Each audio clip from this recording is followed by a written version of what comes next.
Assalamualaikum warahmatullahi wabarakatuh.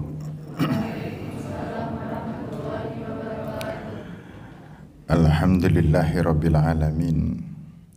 Assalatu wassalam ala asrafil mursalin Muhammadin sallallahu alaihi wasallam wa ala alihi wa sahbihi wa man tabi'a sunnatahu ila yaumil qiyamah. Allahumma la sahla illa ma ja'altahu sahlan wa anta taj'alul hazana idza syi'ta sahla. Bapak Ibu yang saya hormati, seluruh yang hadir, lebih-lebih kepada anak-anak sekalian yang semoga selalu mendapat ridha Allah dan mendapatkan keberhasilan yang diridai oleh Allah pula. Bapak dan Ibu yang saya hormati, Masya Allah, ini adalah hari pertama. Ini adalah kajian perdana 2 tahun yang lalu. Kita bersama-sama dan sekarang kita bisa bertemu kembali. Ada orang mengatakan berarti umur kita tambah 2 tahun. Tapi orang lain mengatakan berarti umur kita kelong 2 tahun. Kalau dihitung angka kita tambah. Tetapi kalau dihitung usia atau dihitung kapan kita dipanggil oleh Allah, kita berkurang 2 tahun. Karena itu ibu-ibu dan bapak sekalian, adik-adik semuanya, pertemuan-pertemuan yang semacam ini adalah pertemuan yang sungguh mahal. Kenapa saya mengatakan mahal? Ya karena Bu Antabiyah, ibu-ibu dan bapak-bapak, ketika kita tidak bisa bertemu, merasakan ada satu kerinduan yang luar biasa. Tapi ini pengecualian Bapak dan Ibu, pengecualian ada di panti. Karena ada di panti kita ketemu rutin.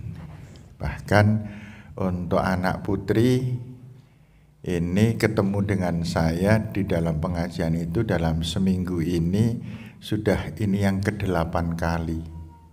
Sehingga saya melihat wajahnya anak putri itu nek ndelok saya ketok bosen banget gitu. Ya, kue maning kan gitu ya. Jangan khawatir, untuk khusus Jumat ini nanti yang mengisi adalah bergilir. Jadi ada wajah-wajah baru yang akan menyampaikan tausiah, menyampaikan pengajian. Bapak dan Ibu yang saya hormati, saya langsung saja sekarang sudah jam 8. Pengajian kita ini ada sedikit serba salah sebenarnya. Di saat Isya itu gasi, maka antara selesai isyaan sampai jam 8 itu tadi kita nunggunya adalah 50 menit tadi. 50 menit dari selesai isyaan sampai jam 8. Namun nanti suatu waktu kita menunggu hanya sekitar 20 menit.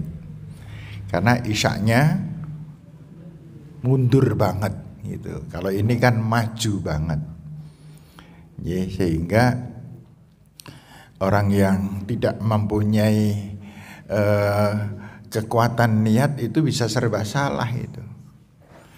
Kalau lagi maju banget begini tidak ngaji karena kelalen. Ya kan? Karena kelalen, kesuwen le nunggu njur malah kelalen. Ketika lagi mundur banget, nggak ngaji juga. Kena ngopo? Lah mendesak banget kok ya antara isya dengan pengajian gitu. Kemudian yang satu lagi mengatakan nek pengajian bengi nyong mau mangkat katanya. Nek awan nyong ya ora mangkat wong panas. Nek sore nyong wedi udan gitu. Nek isuk nyong durung mesti wis tangi, ya doh musibah itu. Nggih. Saya matur begini karena tidak ada di antara Bapak dan Ibu yang mengatakan semacam itu. Baiklah Bapak-bapak dan Ibu-ibu yang saya hormati, malam hari ini kita belajar perdana, artinya warming up saja. Pemanasan dulu karena sudah 2 tahun kita tidak mengadakan kajian, sehingga malam ini kita ngajinya hanya sebentar, insya Allah hanya sebentar, tiba-tiba wis rampung ngono wae. Nggih. Pokoknya sebelum jam 10 sudah rampung. Bapak dan Ibu yang saya hormati, di dalam agama kita itu ada beberapa istilah. Yang istilah ini merupakan roh aktivitas kita. Yang pertama adalah yang dinamakan, ini tidak urut nih, yang pertama dinamakan amar ma'ruf nahi mungkar. Jadi kita sudah tahu amar ma'ruf nahi mungkar itu bagaimana. Nanti kita bahas. Kemudian yang kedua, apa yang dinamakan dengan yakin. Apa yang dinamakan dengan yakin. Yang ketiga kira-kira apa? Yang ketiga dinamakan istiqomah. Yang keempat taubat. Yang kelima tawakal. Yang keenam ikhlas. Nah, sekarang kita bahas beberapa hal. Dari 6 ini semoga nanti terambah semuanya untuk kita pelajari bersama-sama. Bapak dan Ibu yang saya hormati, kita masuk di kata amar ma'ruf nahi mungkar. Amar ma'ruf nahi mungkar ini pokok yang menyebabkan orang sangat mudah mendapatkan ampunan Allah, rahmah Allah, maghfirah tadi, itu amar ma'ruf. Yang menyebabkan tabungan kita itu cepat sekali banyak di hadapan Allah, itu berasal dari pelaksanaan amar ma'ruf nahi mungkar. Kalau saya boleh mengatakan, Bapak-bapak dan Ibu-ibu, kita jangan terlalu bukan tidak mengandalkan ya, namun jangan terlalu mengandalkan yang sudah rutin kita laksanakan secara pribadi. Apa itu? 1, sholat. 2, siam. Kemudian yang ketiga ada zikir, ada doa, dan lain sebagainya. Yang urusannya adalah kita kepada pribadi diri sendiri. Itu adalah perbendaharaan yang sebenarnya masih menjadikan kita bertanya. Contoh, apakah sholat kita sudah diterima oleh Allah atau belum? Bisa jawab enggak, Mbak? Apakah sholat kita diterima oleh Allah? Yang bisa jawab kita loh itu. Makanya kemudian kita mengatakan, apakah sholat kita ini diterima oleh Allah? Ya tergantung kita berhasil enggak sholat. Kalau kita berhasil di dalam sholat dan unsur-unsur yang mengarah ke situ sudah terpenuhi, namanya diterima. Contoh, 1, sholat kita tepat waktu atau tidak? Oke, tepat waktu. Ketika sholat kita wudhunya tenanan atau tidak? Ini pertanyaan untuk kita semuanya. Kalau bisa terjawab dengan baik, nanti akan ketemu. Kemudian selama sholat kita khusyuk enggak?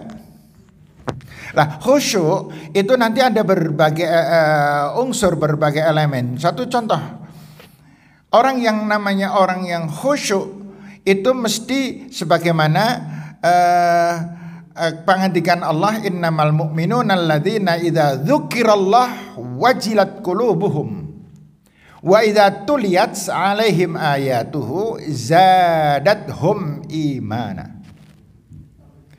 Sesungguhnya orang yang beriman itu ialah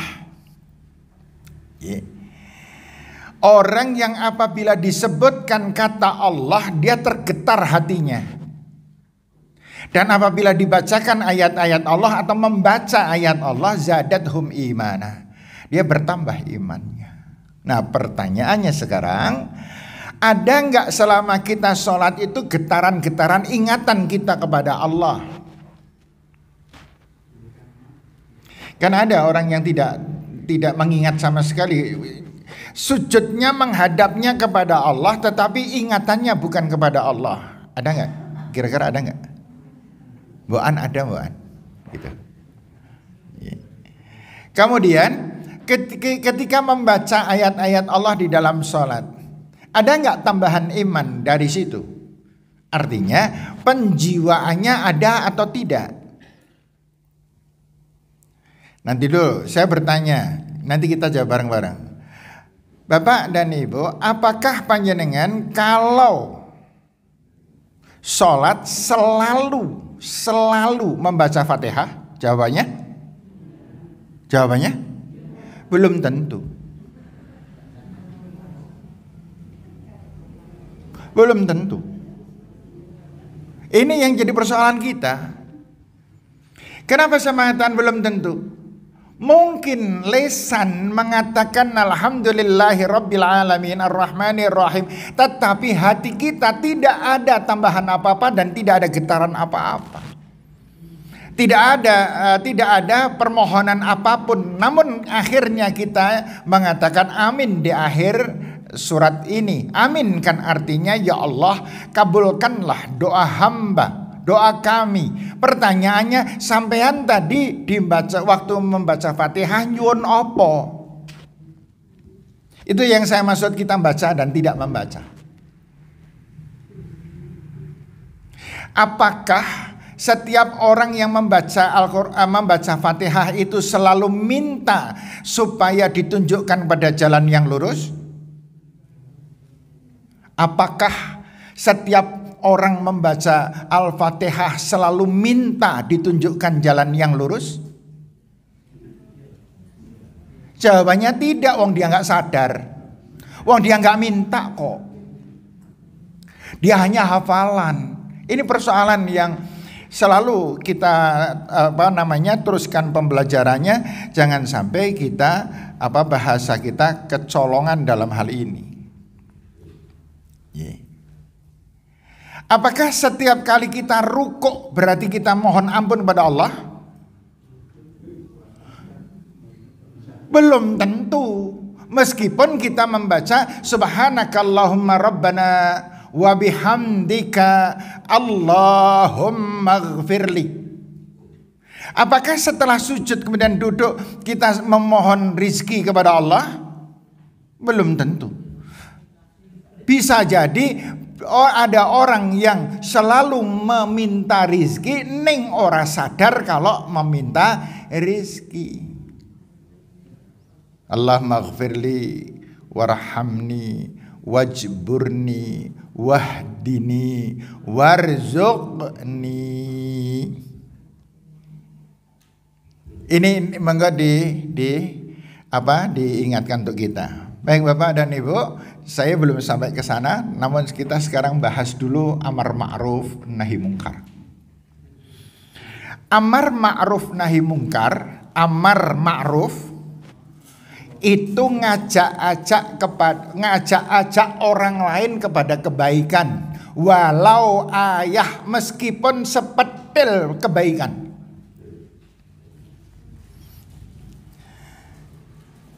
Ibu-ibu yang kagungan HP, berapa kali panjenengan membuat WA, bukan SMS sekarang ya, membuat WA untuk saudara kita, Bu, mengkumbangi pengajian, tak ampiri yo.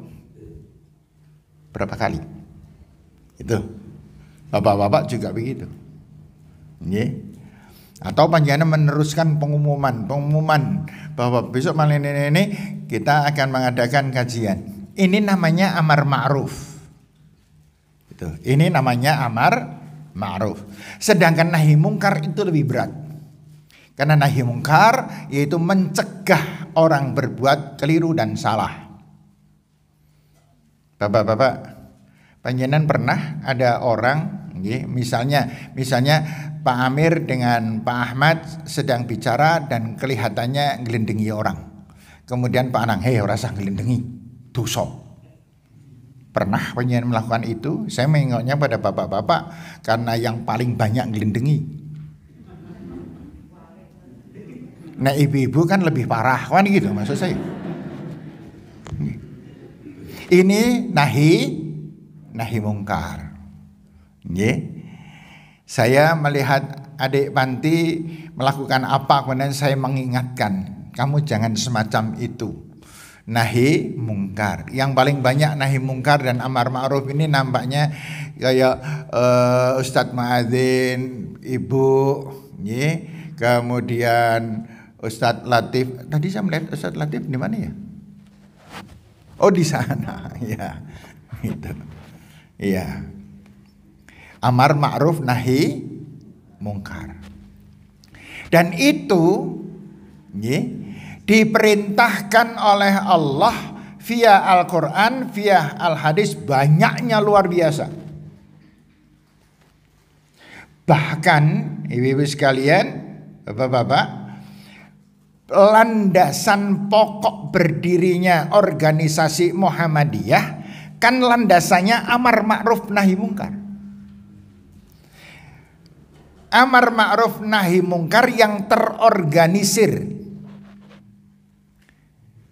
Contoh, organisasi mendirikan panti asuhan. Apa tujuannya? Amar ma'ruf nahi mungkar. Dididik anak-anak, kemudian diajak melakukan hal-hal yang terbaik, diberikan ilmu kepada mereka, dan kemudian dibimbing jangan sampai anak-anak melakukan hal ini sesuai dengan tuntunan Al-Quran. Amar ma'ruf nahi mungkar. Jadi tujuan berdirinya panti asuhan amar ma'ruf nahi mungkar. Tujuan berdirinya sekolah-sekolah adalah amar ma'ruf nahi mungkar dan lain sebagainya, sehingga ibu-ibu sekalian, bapak, wal takum minkum ummatun, itu perintah wajib. Wal takum minkum, jadilah kamu sekalian, dari kamu sekalian, minkum dari sebagian kamu, ummatun, sebuah kelompok manusia. Ummah itu maknanya kelompok manusia, kelompok orang, kelompok hamba, namanya ummah. Yang kelompok itu mempunyai gerakan apa? Gerakannya gitu. Wal takum minkum ummatu yad'una ilal khair, ngajak-ajak kepada kebaikan yang diridhai oleh Allah. Wa yanhauna 'anil munkar, dan mencegah perkara-perkara yang tidak diridhai oleh Allah Subhanahu wa taala. Maka berdirilah apa yang dinamakan organisasi Muhammadiyah. NU pun juga tujuan yang sama. Dan organisasi Islam yang lain tujuannya bersama-sama, bedanya hanya nuansanya yang berbeda-beda. Tapi tujuannya sama. Nah karena itu ini mengenai satu amar ma'ruf nahi mungkar. Monggo bapak-bapak dan ibu-ibu, ini Adik-adik ini juga sedang kita bimbing untuk bisa menjadi pelaku amar ma'ruf nahi mungkar. Dan sebagian itu tugas saya untuk adik-adik semuanya, karena tugas saya adalah memberikan bahan-bahan untuk beramar ma'ruf nahi mungkar.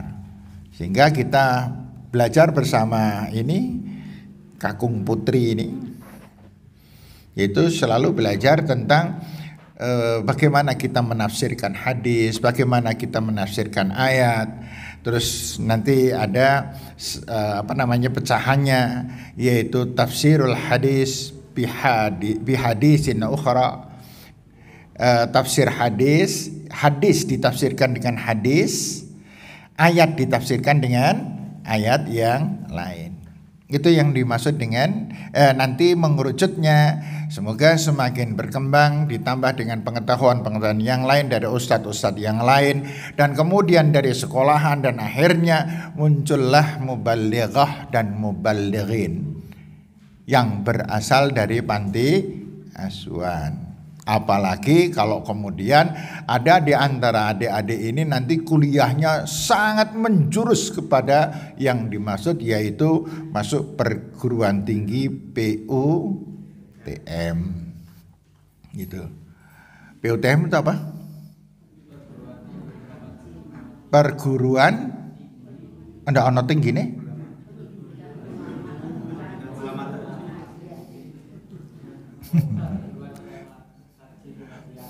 Ya, yang jelas di situ diajarkan tentang pendalaman tarjih dan cara menyampaikan kepada umat. Nah, gini Ibu sekalian, apa manfaatnya? Amar ma'ruf nahi mungkar itu luar biasa besar manfaat. Satu, Rasulullah pernah mengatakan, man dalla ala khairin falahu ajri fa'ilih. Siapa yang menunjukkan kebaikan, maka orang tadi mendapatkan pahala sama dengan yang ditunjukkan. Kita menyampaikan kepada umat, kepada masyarakat tentang satu kebaikan. Yang diberitahu, yang diajak orang 5. Yang melaksanakan kebaikan itu misalnya orang 2. Maka orang 2 itu melakukan kebaikan, orang 2 itu dapat pahala, dan yang ngajak mendapatkan pahala sama dengan 2 orang itu melakukan. Mas-mas masih ingat hadisnya yang lain? Man sanna sunnatan hasanah falahu ajruha wa ajru man amila biha min ghairi ayang qasaujurahum syai. Siapa yang mengajarkan, memberikan contoh, nulari orang lain berbuat kebaikan, maka orang tadi mendapatkan pahala sama dengan yang melakukan. Pak Amir nggak kroso itu. Pak Amir ini pahalanya gede banget. Pak Amir mendapatkan rekaman pengajian dari siapa? Pak Amir terima, kemudian diperbaiki dan sebagainya, kirimkan ke berbagai lapisan. Maka dari orang-orang yang mendapatkan itu, ada yang melakukan kebaikan sebagaimana isi kajian. Maka siapa yang menyebabkan? Yang menyebabkan beberapa orang. Satu, pengisi pengajian dapat pahalanya. Pak Amir yang mengirimkan juga dapat pahalanya. Gitu. Ya, padahal beliau ini membawai dua stasiun radio, yang satu RPS dan yang satu Citra. Setiap kali RPS memberikan kajian, yang ngatur adalah Pak Amir. Maka ketika pengajian dikumandangkan kepada masyarakat, sekian banyak yang mendengarkan sekian banyak yang melakukan kebaikan, Masya Allah, efektif sekali. Gitu. Ya, contoh yang paling mudah ini aja. Panjenengan Bapak dan Ibu mau ngaji, kemudian panjenengan nggak egois, artinya ngajak-ajak, entah via WA yang tadi saya katakan, atau mungkin panjenengan ketemu di warung Ibu, mengko pengajian ngene ya, melu ya. Atau kalau yang panjenengan yang kelewatan, mengko nek pengajian yang tampiri ya. Atau DE sing tak ambiri. Maka yang ngajak itu mendapatkan double pahala. Itu pasti. Karena ini sabda dari Rasul sallallahu alaihi wasallam. Sehingga ibu-ibu sekalian, Bapak yang saya hormati, potensi amar ma'ruf nahi mungkar ini kalau terus dikembangkan luar biasa hebatnya. Baik, yang kedua sekarang. Itu ya, amar ma'ruf sementara itu dululah. Kemudian yang kedua, apa tadi? Yang kedua apa? Yakin. Yakin ini nanti yang akan mengarah kepada iman. Yakin ini mahal betul harganya. Kita melakukan apa? Itu apabila berdasarkan kata yakin, maka perbuatan yang kita lakukan itu berkualitas beda dengan yang apa? Yang sekedar melakukan atau sekedar ikut-ikutan. Dan kata-kata yakin ini kata Allah di dalam Al-Qur'an, fa'budullah hatta ta'tiyakal yakin. Beribadahlah kamu kepada Allah, sembahlah kamu kepada Allah, berbuatlah kamu kepada Allah dalam rangka beribadah, terus lakukan. Hatta ta'tiyakal yakin, sampai kamu nanti akan mendapatkan apa yang dinamakan yakin itu tadi.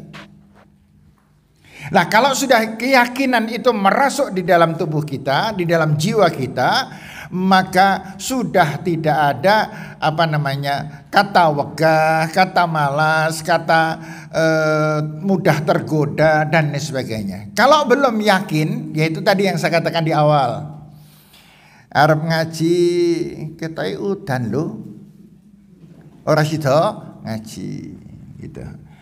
Kemudian arep ngaji ndadak dicolongke tangane, ketai udan lho gitu.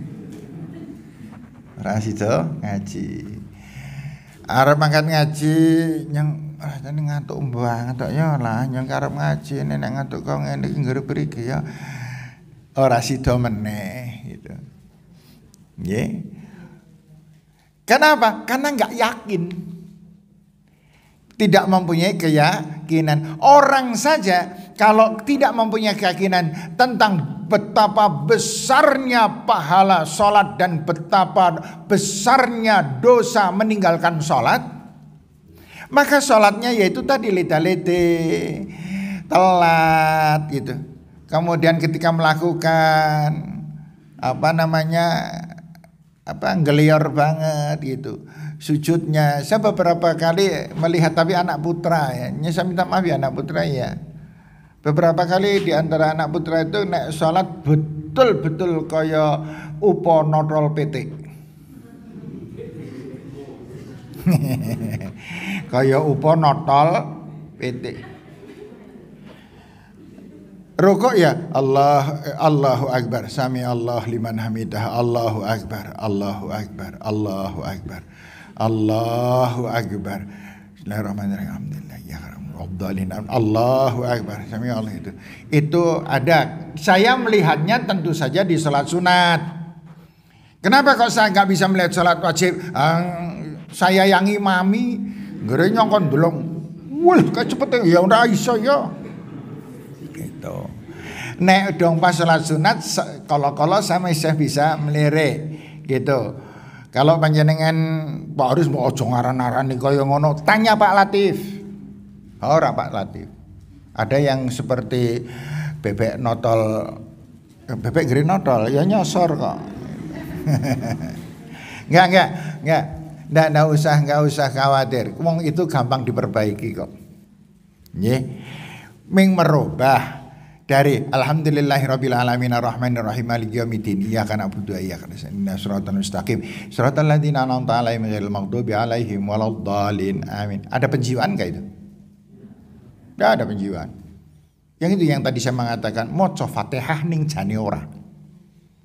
Kemudian membaca rukuknya membaca Allahu akbar sami Allah liman rabbana Allahu akbar Allahu akbar Allahu akbar Allahu akbar.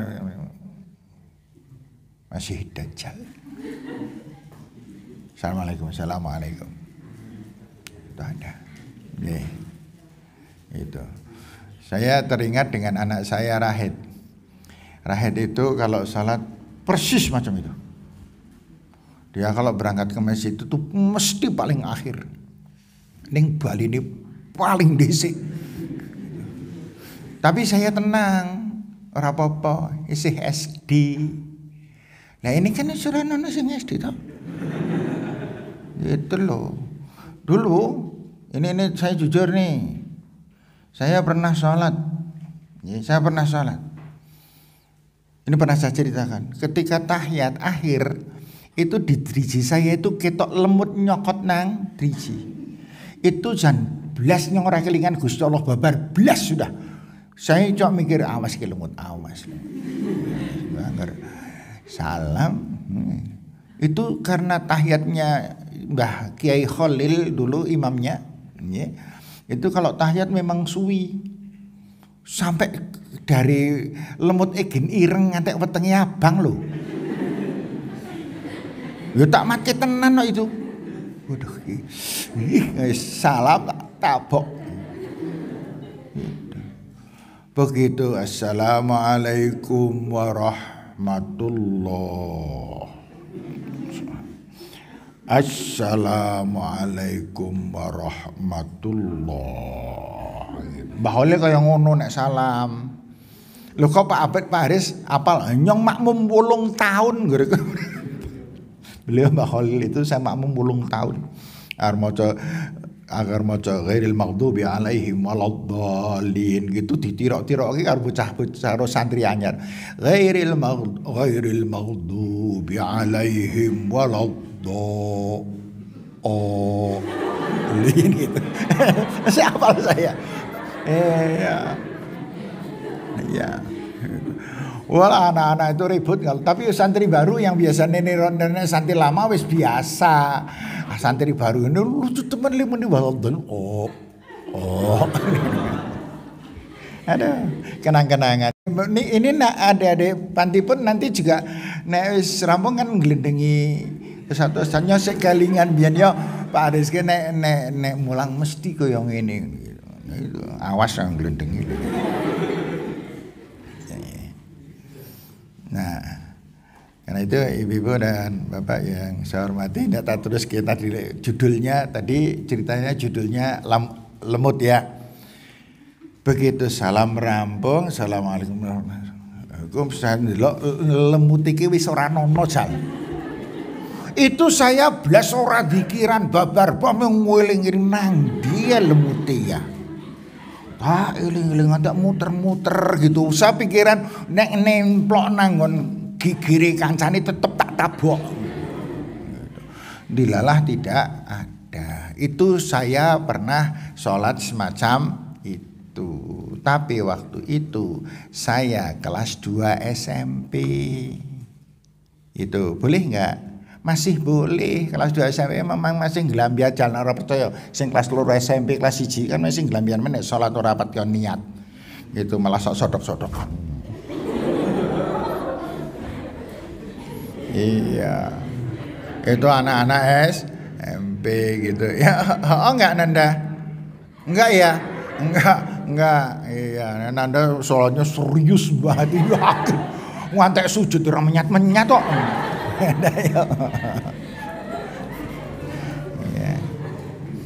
Nah, kembali lagi ke kita tadi, Bapak dan Ibu.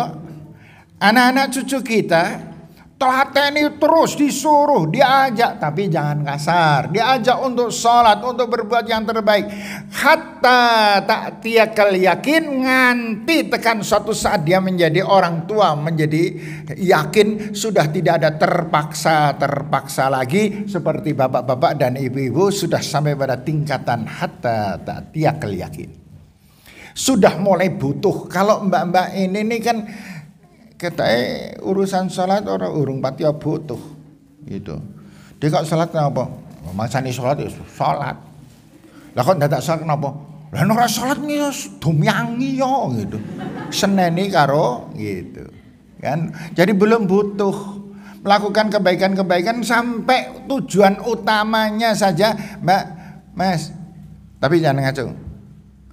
Siapa yang sudah merasa bahwa belajar itu adalah kebutuhan? Itu kalau yang sing ngacung akeh sing ngapusi berarti. Gitu. Wong sinau itu mung perkara dhek kok sinau kenapa? Ngis ulangan deh gitu. Lah kok dadak sinau kenapa? Lah nek nyong nilane elek ya prige ya. Dan jadi bukan menuntut ilmu, makanya saya pesan berkali-kali, Mbak Mas, tuntut ilmu. Kamu akan mendapat nilai yang baik. Tapi kalau kamu mencari nilai yang baik, ilmu belum tentu dapat, nilai baik juga belum tentu didapat gitu. Makanya tanda-tanda orang yang mencari nilai itu sing sinaune nek dong arep ulangan tok. Ayo kesindir enggak?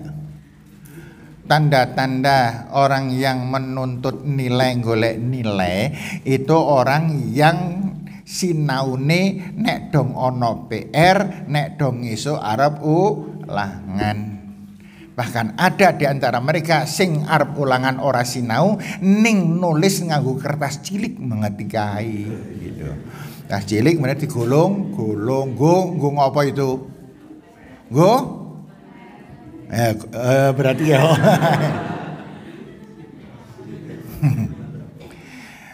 Nggih, monggo. Sekarang yang ketiga. Yang ketiga apa? Istiqomah. Ibu-ibu sekalian, Bapak, istiqomah itu melanggengkan. Ini beda ya, beda dengan hatta ya ta'tiyakal yakin, beda. Istiqomah itu melanggengkan. Apa yang menjadi perbuatan baik kita dilanggengkan, terus dilakukan, jangan sampai itu lepas dari perbuatan kita. Itu dilanggengkan. Itu. Sehingga ketika kita ini nyenjawa nih, panjenengan yang biasa langgeng sholat jamaah sekali waktu hujan atau sakit ada penyesalan. Malahan awaknya orang genah-genah nggak berani keluar rumah, ada penyesalan. Nah, penyesalan ini yang paling penting. Penyesalan terhalang tidak bisa berbuat kebaikan itu luar biasa. Gitu. Karena apa? Karena ternyata apapun yang menjadi penyebab pendorong dan memudahkan kita itu karena istiqomahnya itu. Apa-apa kalau istiqomah itu jadi enteng banget dan bahkan tertuntut gitu. Sampai perbuatan jelek BHO, suami istri sering bertengkar, istiqomah. Gitu, sering bertengkar istiqomah. Apa-apa jadi masalah, apa-apa jadi padu. Nanti suatu ketika telung dino patang dino kok nggak bertengkar, itu ada yang nang telung dino ke ora padu ke. Itu. Sama, semuanya sama. Semuanya hal sama. Yang kemarin dulu saya bilang itu, Mbak. Ada orang, Mbak, Ibu, bengi-bengi antara jam 12-an itu ngeluh. Ya Allah, ya kok meni kita orang meni ya Allah ya biya. Orang meni ya Allah. Lah nyangke kemangsane dine semalah mriyang kaya kene alah gitu. Nyangke jam 12 malam. Nyong ki mangsane dinas kamalah meriang kayak ngene. Siapa dia? Maling. Iya maling. Oh enggak, Pak? Ora wani jawab. Bapak-bapak enggak berani jawab, wani jawab. Kan gitu. Ya. Ya. Kira-kira maling juga begitu. Ya. Karena saking setiap harinya pekerjaannya nyolong, sekali waktu masuk angin gelo banget itu. Persis seperti orang setiap malam sholat tahajud, kok sekali waktu terhalang atau kelainan, paginya gelo banget. Bapak-bapak ada yang gelo nggak? Kalau gelo berarti rutin. Kalau tidak gelo berarti nggak rutin. Itu. Nah ini yang dimaksudkan istiqomah. Apa manfaatnya istiqomah? Yeah. Manfaatnya istiqomah banyak sekali dituangkan di dalam Al-Quran. Di antaranya adalah surat Al-Ahqaf ayat 13. Di antaranya apa kata Allah? Innal ladzina qalu rabbunallah. Maknanya saya langsung tafsirkan, orang yang selalu berbuat dan perbuatan-perbuatan itu adalah tertuju kepada Allah. Perbuatan-perbuatannya itu adalah ketaatan kepada Allah. Perbuatan-perbuatan itu adalah harapan-harapan kepada Allah. Perbuatan-perbuatannya itu adalah karena mencari ridha Allah dan maghfirah Allah. Perbuatan apa saja? Tsumma istaqamu. Kemudian orang itu beristiqomah, dilakukan terus menerus. Maka Allah mengatakan wala khaufun alaihim wala hum yahzanun. Maka orang yang semacam ini adalah orang yang akan diturunkan oleh Allah kalimah wala khaufun alaihim wala hum yahzanun. Maka orang ini adalah orang yang mempunyai hidup penuh dengan ketenangan dan ketentraman karena sandarannya adalah Allah Subhanahu wa taala. Yang kita selalu minta itu loh, iyyaka na'budu wa iyyaka nasta'in. Innal ladzina qalu rabbunallah. Ya? Sama maknanya. Hanya kepadamu Allah kami beribadah. Ibadah apa saja? Ibadah apa saja? Hanya kepadamu ya Allah kami beribadah. Apa itu ibadah? Ya sekarang kita sedang beribadah. Ngaji ini sedang beribadah. Maka orang yang penuh jiwanya bahwa saya ngaji mencari ridha Allah dan mencari maghfirah Allah, beda dengan orang yang orang yang tidak kuat niatnya. Gitu. Mbak-mbak sing liar-liar berarti orang kuat niatnya. Gitu. Di sini terdiri mbak-mbak dan mbok-mbok. Dan mbah-mbah gitu ya. Gitu. Tapi Mbak Faris, saya itu tadi niat banget ikhlas lillahi taala. Saya ngaji mencari ridha Allah, mencari maghfirah Allah. Ngantuk enggak? Ngantuk. Yang ngapusi ya. Gitu. Yeah. Gitu. Makanya paling enak itu jadi pengisi pengajian. Ora tahu ngantuk. Ya, kalau panjenengan midhangetaken tantangannya luwih gede. Tapi kalau yang isi kan tantangannya setan itu ora iso nggodha lah. Sing ngisi selawian wae tangane kesampluk-sampluk kan yo padha lunga kan gitu. Panjenengan nek kira-kira pengen orang ngantuk ya nyampluk-nyampluk gini loh. Gitu. Nggih. Nggih, itu istiqomah. Maka kalau kita memang benar-benar lakukan kebaikan itu secara istiqomah, nanti kita tertuntut dan kita butuh. Mengawalinya paling berat gitu loh. Mengawalinya paling berat. Maka adik-adik panti yang sudah istiqomah di panti, saya suwi kepenak banget nang panti. Tapi awal-awalnya biyen pertama hari-hari pertama mengawalinya kan mohon apali wae gitu. Kemudian depipis nang pojokan nangis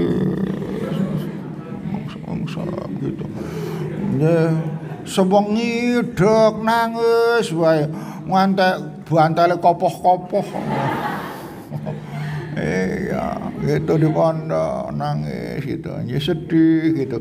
Hari kedua masih sedih, hari ketiga saya sedih, hari keempat, gitu kan? Hari kelima, terus sebulan sudah mulai terbiasa, 2 bulan sudah mulai guyon dengan kancane, 3 bulan sudah mulai jajan bareng teman-teman, 4 bulan mulai tukaran, kan gitu. Iya, harus menguasai tempat tok. Semula yel-yelan. Jar orang ngaran-aran nyong. Ngarani nyong gosop sandale enak gitu. Iya, kalau di Wanti kadang-kadang sok gosop-gosopan gitu nggih. Gosop-gosopan ana wong nganggo kodong lho. Katanya kodong nyong lho. Yakin pokoknya mau tak titeni nggone sebelah iki ana apane berarti wek nyong gitu. Ya. Kemudian sandal delok kowe kuwi sandale nyong gitu. Padha-padha itu ku meli ya. Ya, gitu. Nek jenengan apa Mbak Mas yang sering terjadi Mas? Sandal ya juga ya. Iya, makanya saya kadang-kadang melihat ada anak panti nganggo sepatu. Mangkat ngaji, mangkat kuliah subuh nganggo sepatu. Terus pernah saya tanya, Mbak kenapa sih sesuatu? Sandalnya ical kok Pak. Lah sing gosop sopo? Kan gitu, sing gosop sopo? Memang ada sing tukang gosop memang itu. Artinya yang sembarangan Bang. Pokoknya metu saka asrama mbuh sandale sopo dinggo ngono wae. Iya, beruh wek sopo. Sementara dia tidak telaten goleki wek dewek atau ada yang balas membalas. Sandalnya wedeng ya padha gantian ya. Yeah. Sama. Baik, yang keempat. Yang keempat rampung nggih. Nggih. Iya kan tadi jare Bang Mengap delok wae. Yang keempat apa? Sabar. Hah? Tawakal apa sabar? Taubat. Hah? Taubat. Jenengan muni taubat kok kaya muni tawakal toh? Iya, kuping gitu. Taubat ya. Taubat. Pak Ibu, ada satu ibadah yang ditunggu-tunggu oleh Allah, yang sangat disenangi oleh Allah Subhanahu wa ta'ala. Apa itu? Taubat dan permohonan ampun kita kepada Allah. Itu Allah seneng epol. Beda antara kita dengan antara sifat manusia dan sifat Allah. Di sini perbedaan yang paling jauh justru di sini. Allah kalau manusia dijalui sepisan oke kan? Nih, contoh Ibu tetangga panjenengan yang sangat dekat itu bilang, "Bu, assalamualaikum." Waalaikumsalam. "Bu, jenengan kagungan saya tak medel sithik wae." Ya rono kan juga dhek nantrak kae. Juga ngesuke teko meneh. Jenengan kagungan kencur yang karo gawe tempe kemul, nek tempe kemul pakai kencur enggak ya, Bu? Pakai enggak? Ada yang pakai, ada yang tidak. Gitu. Saya ngarang padahal loh. Tempe kemul pakai kencur apa enggak? Pakai kan? Pakai gitu. Padahal saya tadinya enggak ngerti loh kalau pakai kencur gitu. Padahal saya kalau gawe tempe kemul selalu pakai kencur. Bingung Rono. Kemudian pagi-pagi, "Bu, jangan kaguan kencur." Si ibu yang diminta, "Ya Allah, wingi cai, saiki kencur." Kakek mau dhewek wae lah. Ning nyong dituraya wong nyong kemeng rong blindi. Ya nyong ya butuh ming sithik tok dah. Ngisuke teko meneh. Bu nyong tak njaluk mricone sithik wae. Wis mulai cucu itu. Lah kok ngisuke teko meneh? Gitu. Jenengan ndak kagungan pandan? Ngisuke teko meneh itu saya nesu saya mangkel itu nek menungso.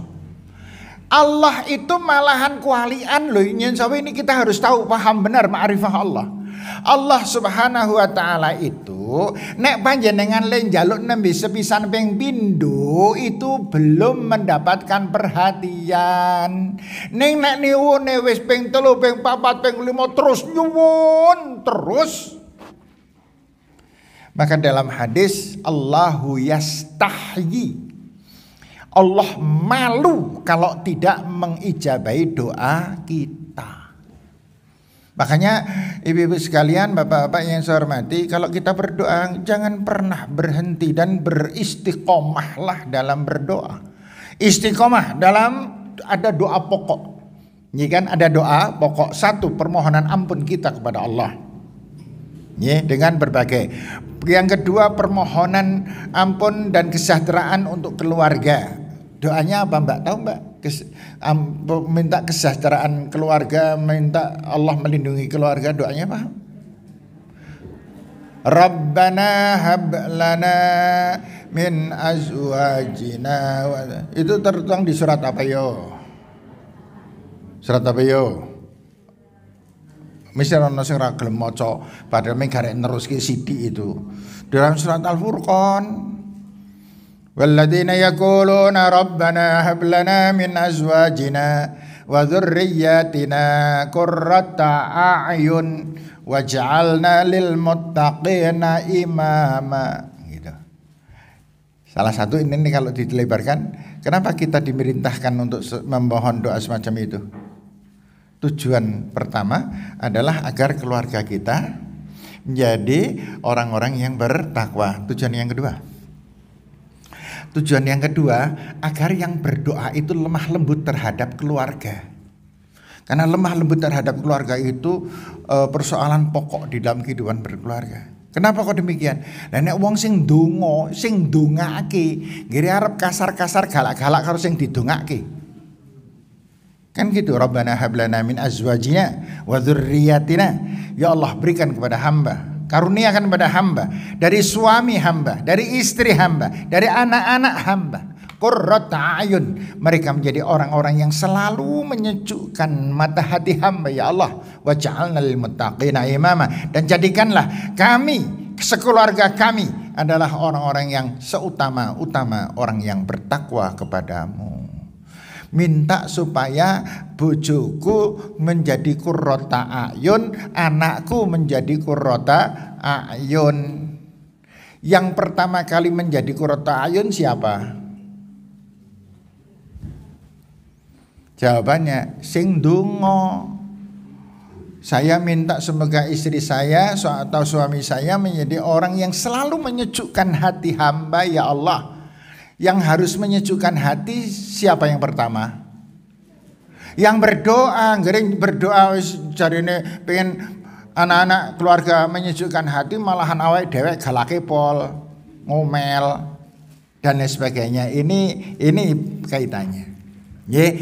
Nah, kembali lagi ke tadi, bertaubat kepada Allah itu ada berbagai macam. Ada bertaubat yang dilakukan setiap hari, yaitu kita memohon ampunan kepada Allah Subhanahu wa taala dengan ucapan astagfirullah, astagfirullah dan seterusnya. Itu menghapus dosa-dosa kecil kita. Ya, dosa-dosa kecil. Namun kemudian kita bertaubat yang dinamakan taubat itu Bapak, taubat itu artinya apa toh?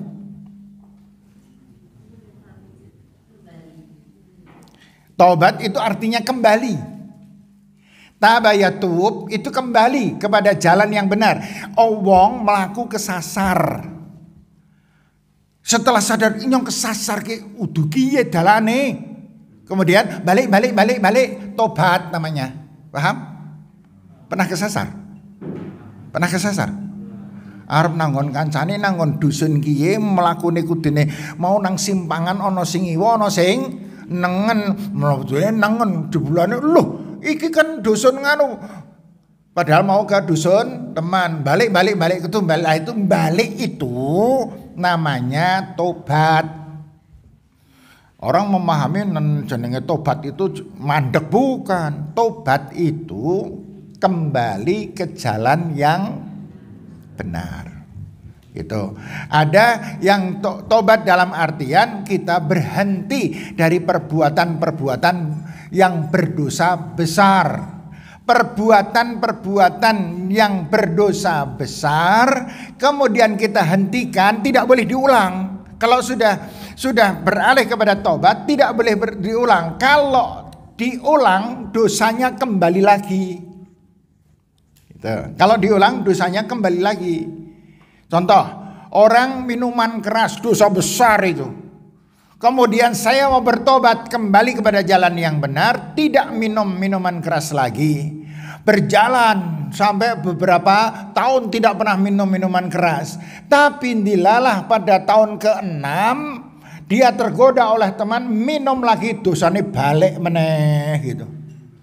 Dan yang paling menentukan pada akhir hayatnya itu yang namanya taubat. Nah, orang yang bertaubat kemudian dia tidak mengulang lagi namanya taubatan nasuha. Gitu. Taubatan nasuha, kapok jepok. Dari semenjak itu dia tidak pernah mengulang lagi. Apa pahalanya? Allah mengatakan dalam Al-Quran, pahalanya yubaddilullahu sayyiatihim hasanat. Kalau dia sampai mati tidak mengulang perbuatan dosa itu, entah itu perbuatan syirik, zina, minuman keras, judi, maling dan lain sebagainya, bertobat, termasuk korupsi dan seterusnya. Tapi kalau ngantuk nggak perlu taubat,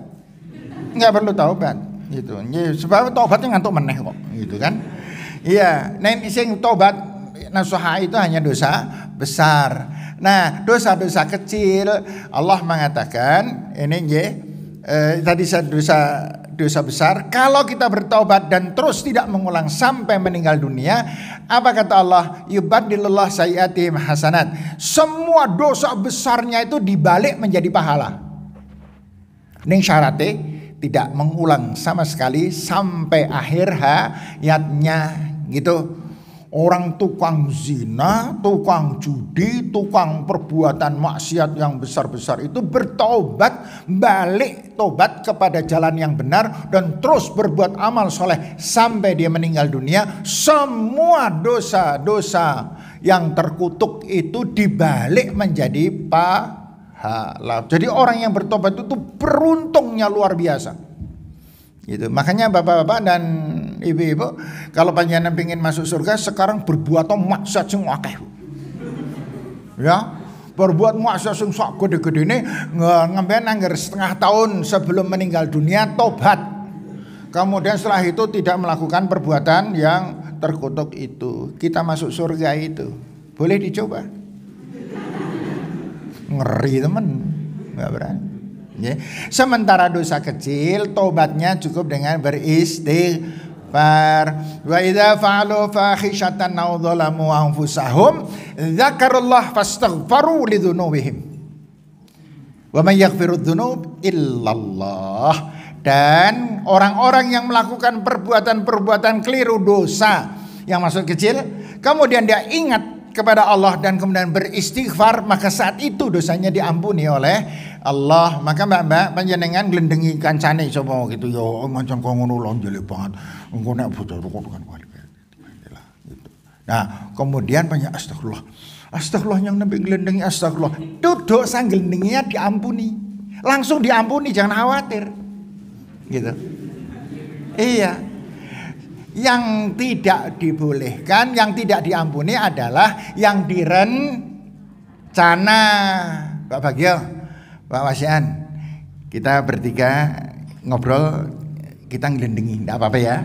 Nanti setelah selesai ngobrol, ngelendengi orang, maka nanti jangan lupa kita beristighfar kepada Allah. Ya, diling-iling lo itu ya, yuk kita mulai. Gitu. Nggih, le gelendengan ana muqaddimai. Mari kita baca doa pembukaan gitu. Iya. Kemudian saya pawasian bertiga ngobrol, gulendengi orang-orang itu. Kemudian selesai ngobrol, udah cukup ya. Mari kita beristighfar. Astagfirullahaladzim. Maka dosa itu tidak diampuni oleh Allah. Gitu? Ya. Lah itu sudah masuk ke dalam kategori dosa besar, hanya bisa dengan bertaubat yang tadi seperti yang tadi kita sampaikan. Bapak dan Ibu yang saya hormati, waktunya sudah tidak memungkinkan. Kita baru sampai dengan taubat ya, nanti insya Allah yang 3 lagi, 3 atau 2? 3 ya, mati 3 lagi. Telu. Itu. Kita sambung pada kesempatan yang akan datang, dan pengajian ini insya Allah istiqomah ya ibu bapak-bapak ya, istiqomah pengajian malam Jumat selalu kita usahakan ibu dan bapak bisa rawuh, dan saya juga akan berusaha kalau kira-kira memungkinkan saya juga akan hadir. Namun seringkali malam Jumat saya biasanya ada acara bersamaan. Semoga kita semuanya diparingi sehat walafiat. Demikian Bapak dan Ibu, ada keliru salah saya mohon maaf yang sebesar-besarnya. Nasrun minallah fathun qarib. Assalamualaikum warahmatullahi wabarakatuh.